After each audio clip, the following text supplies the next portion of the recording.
Okay, we're now live. Hi, this is Elliot Fishman. It's Thursday, January 5th. This is our first Facebook Live for the new year. Welcome everybody. Everyone had a pleasant holiday season. Hope everybody's doing okay. It's a little bit goofy on the weather on the East Coast, like Baltimore at 60 degrees. 2 weeks ago it was 4. Our friends in California and the West Coast are having terrible rain, so we hope everybody is safe out there. So there's never a perfect moment for everybody, and our friends in the Ukraine are suffering as well, so we hope things will get better there. Perhaps this idea of having a ceasefire for the Ukrainian holiday, I guess the Ukrainian Christmas this month, maybe that's a start. Maybe common sense will be that Ukraine's not going to give up, Russia's not going to win, and all we're doing is creating a lot of misery for a lot of people. But common sense is often short these days, but hopefully that'll be okay. The talk I wanted to do, and one of the things we're going to do this year, is actually focus at times on some articles that we're part of. One of I mentioned before that we have a speaker series. We do about 8 or 9 speakers a year that are outside of Hopkins, that are outside of medicine typically, telling us what they do, what they think, and it's really brilliant. We had a few people on AI this year so far. We had someone on speaking about Web 3.0. We've had all sorts of things. And then what happens is with the speakers, we write an article, we submit it to JACR, and sometimes it gets accepted there with corrections, and if not, we'll publish it somewhere else. Most of them do get accepted. JACR is an excellent journal, the impact factor very high, so we love to publish there, but they are very strict, so we do our best. One of the things we find, of course, is that when you have really good speakers on really interesting topics, it's not hard to write a good article. So let me tell you about mentoring, and I'm going to share with you 3 articles that you could read. This is an article we published, literally, it's this year, it's published, Clinical Imaging. This is the Impress copy. Getting by with little help from our friends, expanding mentorship for career development and satisfaction. And this article by Tina Wells is this month's, December's JACR. The Art of Personal and Professional Reinvention, Moving Towards Yes. And this article by Steve Rowe, also in JACR, in Press 2023, Radiology Education and Training 2022-2032, Are We in Danger of Fighting Yesterday's War? Now, each of these articles are different, but they do have one theme in common. And that theme in common is that things just aren't the same. That we accept lots of things because we've done them that way, but you gotta think differently. Thank you, Steve. You gotta think differently. Now, what do I mean by that? Well, everyone knows what mentoring is. You give advice, a senior faculty speaks to a junior faculty. Most places did poor mentoring. Then there were complaints from the junior people that the mentoring was poor, and so they created mentoring programs. Most of those mentoring programs are simply to say, do you have a mentor? Yes, check a box, next. Okay, it's done. We have a mentoring program. There's never the question, are you happy with your mentoring? Mentoring is not easy. Successful mentoring is rare, and excellent mentoring is like Halley's Comet. Now, I can't really tell you how to mentor. It's kind of a nebulous thing. But you have some people, John Wooden, the famous coach of UCLA, he was the ideal mentor. He was a short guy teaching Lou Alcindor, Kareem Abdul-Jabbar, Bill Walton, you name those people, how to play basketball. Okay? But he did more than play basketball. He taught them life. And for all of the people who finished UCLA in over a 10 or 20 year period, he was their guiding light. You talk about John Cameron in surgery at Hopkins. Dr. Cameron was chair for over 20 years, still working daily, still mentoring, giving people advice, teaching leadership skills, teaching how to behave, how to move forward, how to succeed. Dr. Cameron was one of those people who could mentor people because he knew what people needed to do and he wanted them to be successful. Dr. Cameron realized that if the people he trained were successful, he would look better. Most people think the other way around, that if I do better and your light shines, my light diminishes. Dr. Cameron knew that if his light would only increase if the people he trained became stellar, and he was successful at that. Now, in this article, Radiology Training 2022-2032, we followed up on an article that was written by Steve Pereira talking about education and the generational thing. That even if you did mentoring, what worked well 10 years ago may not work today. Today's people are different. Half the people want to be working from home. How do you mentor somebody who's from home? And in education, we talk about fighting yesterday's war. We go with what worked well yesterday. But the truth is, it's not anyone's fault, but what worked well yesterday may not work well today. That becomes very, very important. It's really critical.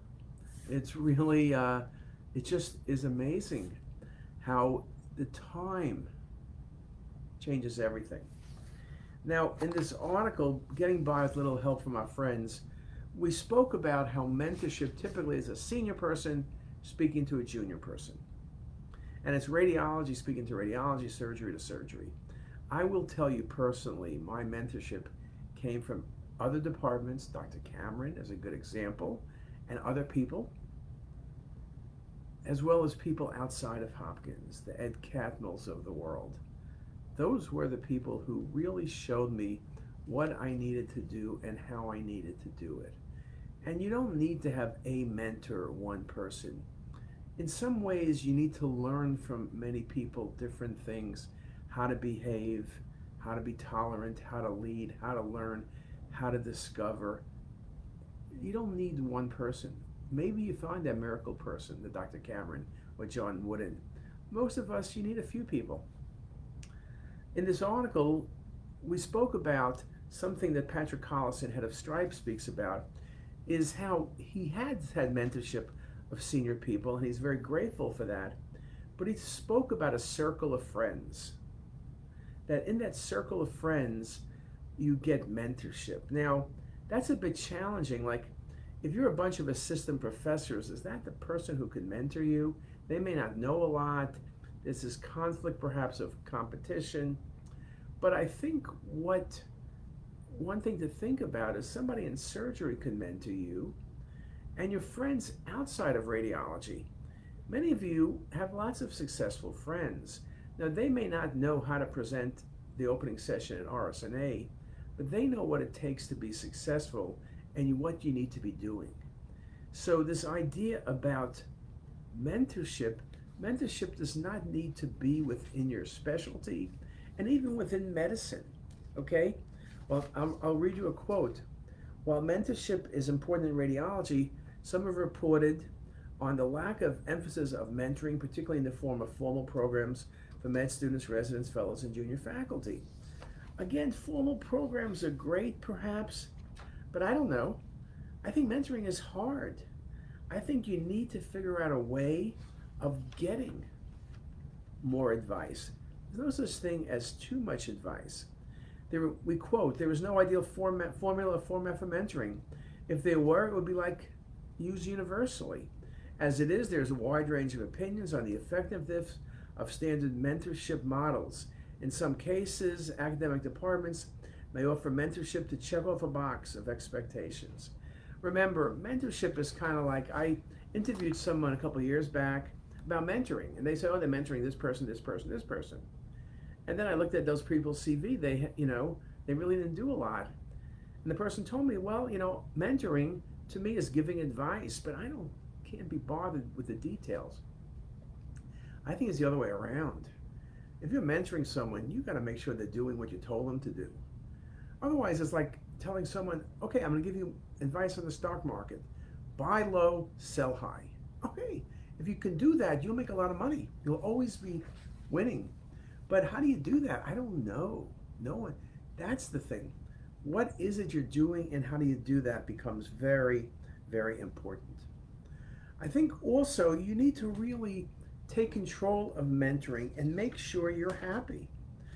Tina Wells speaks about having a mission, having a vision, and having inspiration. She talked about the same thing about what are you passionate about? How do you get passion? There was also the why. And also, people may know you well. You have friends. And she spoke about how she was looking at a job she was going to take, and her friends told her, you know, that job may be a good job, but that's not you. You're not going to be happy. Yes, it pays a lot of money, a lot of responsibility, but that's not your passion, and you're going to be unhappy. She didn't take the job, and she was very pleased that she didn't take that job, and it was the advice of others that were outside her field but knew her that became important. So mentoring is important because the other thing is this: everyone now is giving more focus on work-life harmony, and we agree in this era of burnout that harmony is tough, but you need to do it. This is from Tina. I have an approach to get things to the finish line: inspiration, preparation, recreation, transformation. Preparation is where it all begins. It's where you answer tough questions to see if your idea is feasible. Next, you'll seek inspiration from people who have done it, and you'll get clarity on your big idea. Although sometimes we do not know what the nuts and bolts to get that idea over the finish line. Then recreation is about fun and play, but it's also a time for rest and a time to take a step back and ask ourselves what is truly important to us, which is something we often do not allow ourselves to do. Lastly, transformation is where your idea materializes into reality. 4 steps, but you can see that finishing the project is really the last step. And it doesn't work unless you have those first 3 steps. It's kind of like writing an article. It's one thing to proof an article or write the article. To me, when I think of something and I have a good idea, and I research it, and I think about it, to write the article takes no time. I don't even type it most of the time. I either dictate it or write it. I mean, that's old-fashioned. But I've written 1,400 articles, and I am old-fashioned doing it that way, and I still edit by pen. I know how to use Office. I know how to use Word. But I am really engaged with pen in hand. So there are many ways of doing things. What is the way of doing things for you? That really is the question you need to answer. And this mentoring thing is what's good for you, what makes you happy, what does mentoring look like for you? It's not going to be perfect. Now, I'm looking at the comments. Manaverta says hi, and then John says hi, and Lily's added a few of the articles. John Biacchino also made the point that mentoring and leadership often means forcefulness. John was a smoker, and so I'll just tell you that John's probably smoked since he was a teenager, tried to quit unsuccessfully, and one day Dr. Cameron came in, and I think it's more than 12 years ago, John, but you know better than me, wanted to ask John something. And I said, John wasn't here. And they said, where's John? He said, he's out smoking. Dr. Cameron, who's very, very busy, waited in CT till John got back and said, where were you? And John said he was getting a smoke. And Dr. Cameron said, you will stop smoking. It's not good for your health. It's not good for anything. You will stop smoking now. Now, that's not a strategy for telling someone to stop smoking. And John stopped smoking at that point, period. An amazing story, but that's Dr. Cameron. That's mentorship. That's, the other thing about a mentor like Dr. Cameron is you look up to him because of what he's done. Mentoring is a lot of that. You need good advice, but if Steve Jobs tells you, Elliot, do this, do that, Ed Catmull tells you, Dr. Cameron tells you, you're going to listen because they've been there, and you do believe that what they tell you is for your benefit. And that's a very important thing. So maybe read the articles we wrote. Think about it. There's lots of articles on mentoring. It's a hot topic these days and for many years. But I think if you ask most people, their mentoring is not done well. And I'll say hello to Carlos, who's in Lima, Peru. And I'll say to all of you, welcome to our new year. I've been recording lectures like crazy. Sarah's been editing, fixing, getting things ready. We have a lot of really good topics for you, lots of interesting things. Lily and Sarah are working on lots of new things for our website and for the way we communicate with you and do all sorts of cool stuff. Again, comments, suggestions, we'd love to hear them. If not, let me stop there. Thank everybody for their attention and see you next time. Bye, guys.